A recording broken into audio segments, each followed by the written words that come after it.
এটা Facebook, TikTok, ইউটিউবে প্রচুর পরিমাণে ভাইরাল হয়েছিল। কিভাবে আসবেন বাংলাদেশের সবচেয়ে ছোট এবং সুন্দর মসজিদে। এই আমরা আজকে দেখতে যাব বাংলাদেশের সবচেয়ে ছোট মসজিদ। তো কিছুদিন আগে আমি এই মসজিদের ছোট্ট একটা ভিডিও ফেসবুক, টিকটক, ইউটিউবে আপলোড করছিলাম। তো হাজার হাজার মানুষ আমাকে জিজ্ঞেস করছে এটা কোথায় অবস্থিত, এই মসজিদে কিভাবে যাব, অনেক কিছু জিজ্ঞেস করছে এবং এই ভিডিওটা প্রচুর ভাইরাল হয়ে যায়। তো আপনাদের সেই কমেন্টের উপর ভিত্তি করে কিন্তু আমি আজকে এই ভিডিওটা করতেছি। তো আমরা যাবো আজকে ওই মসজিদের মধ্যে, ওইখানে কি আমরা নামাজ পড়বো, ইফতার করবো, সবকিছু দেখাবো আপনাদেরকে। তো আমরা ঠিক 4টা বাজে চলে আসছি আমাদের গন্তব্য সেই ছোট্ট মসজিদে। তো দেখতে পাইতেছেন আমরা এখন সেই মসজিদের সামনে আসি। মূলত এই মসজিদটা করা হয়েছে কৃষকরা যাতে এখানে নামাজ পড়তে পারে, তারপর হচ্ছে রাস্তা দিয়ে যে মানুষগুলা যায় ওরা যেন এখানে নামাজ পড়তে পারে।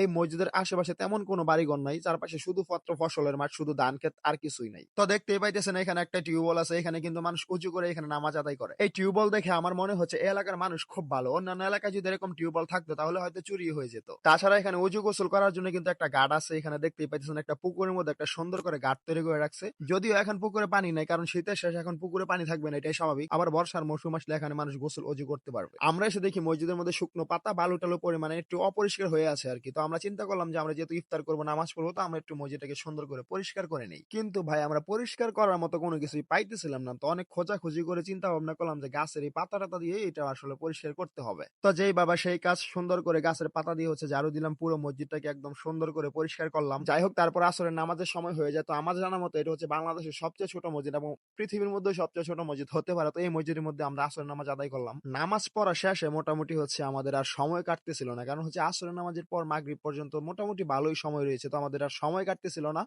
তো আমরা চিন্তা করলাম হচ্ছে গাছের পাতা পেরে গাছের পাতার মধ্যে বসে আমরা হচ্ছে লুডো খেলি বসে বসে। তো গাছের পাতা পাইরে হচ্ছে আমরা পাতায় বসে লুডো খেলতেছিলাম। তো ইতিমধ্যে দেখি যে এক অটো ড্রাইভার এসে মসজিদের মধ্যে নামাজ পড়তেছে। তো আমাদের ভাই হচ্ছে মসজিদটা আমরা ঝাড়ু দিয়েছিলাম, পরিষ্কার করেছিলাম। তো আমাদের পরিষ্কার করাটা এখন মনে হইতেছে সার্থক। আমরা পরিষ্কার করার পরেই একজন এসে নামাজ পড়তেছে। এইদিকে আবার সকাল থেকে আকাশের অবস্থা খুবই খারাপ ছিল, মেঘলা মেঘলা ভাব। তো আমরা লুডো খেলার বসতে বসতেই মনে করেন যে বৃষ্টি নামা শুরু করে দিছে। তো বাধ্য হয়ে এখন আমরা চলে আসছি মসজিদের ভিতরে। বসে বসে আড্ডা দিতেছিলাম, কোথায় দিয়ে যে সময় চলে গেছে, ইফতারির সময় হয়ে গেছে। তো আমরা ইফতারি মাখামাখি করতেছি। তো আমরা যেহেতু 3 জন মানুষ, ছোট করেই মানে অল্প খরচের মধ্যে আমরা যতটুকু পারি চেষ্টা করেছি। এখন আমি আপনাদেরকে এখানে আসার সম্পূর্ণ লোকেশনটা বলবো। কিভাবে আসবেন বাংলাদেশের সবচেয়ে ছোট এবং সুন্দর মসজিদে। এই মসজিদটা অবস্থিত হচ্ছে হাতেন্ডি থেকে সাগরদী যাইতে যে সুন্দর একটা রাস্তা রয়েছে, এই রাস্তা থেকে একটু ভিতরেই। আচ্ছা, অনেকে হয়তো হাতিমদিও চিনেন না। এটা হচ্ছে আমাদের নরসিংদীর মনোহরদী থানার, মনোহরদীর পরেই কিন্তু হাতিমদি অবস্থিত। হাতিমদি থেকে একটা রাস্তা গিয়েছে হচ্ছে আপনার চালাকচর, একটা গিয়েছে হচ্ছে সাগরদী। তো সেই সাগরদী যে রাস্তাটা আসছে, এটা দিয়ে একটু সামনে আসলে দেখবেন যে স্টার ক্যাফে রেস্টুরেন্ট আছে একটা। রেস্টুরেন্ট থেকে বামে একটা রাস্তা ঢুকছে। এই যে রাস্তাটা দেখতেছেন এটাই কিন্তু ওই রাস্তা। এই রাস্তা দিয়ে আমরা এখন সোজা যাবো। যে গ্রামের মধ্যে মসজিদটা অবস্থিত, এই গ্রামের নাম হচ্ছে সৎকাতারদি। সৎকাতারদি গ্রাম বললে আপনাদেরকে অনেকে চিনিয়ে দিবে। এই রাস্তা ধরে সোজা মোটামুটি 5-7 মিনিট বাইক চালাইলে আপনি হচ্ছে এই মসজিদটা পেয়ে যাবেন। এইটাই হচ্ছে বাংলাদেশের সেই সবচেয়ে ছোট সুন্দর ভাইরাল মসজিদ, যেটা ফেসবুক, টিকটক, ইউটিউবে প্রচুর পরিমাণে ভাইরাল হয়েছিল। তো আপনারা অনেকে জানতে চাইছিলেন। তো অবশ্যই আমি আশা করি এই ভিডিওর মাধ্যমে আপনারা জানতে পারছেন। অবশ্যই ভিডিও ভালো লাগলে লাইক, কমেন্ট, শেয়ার করে দিবেন।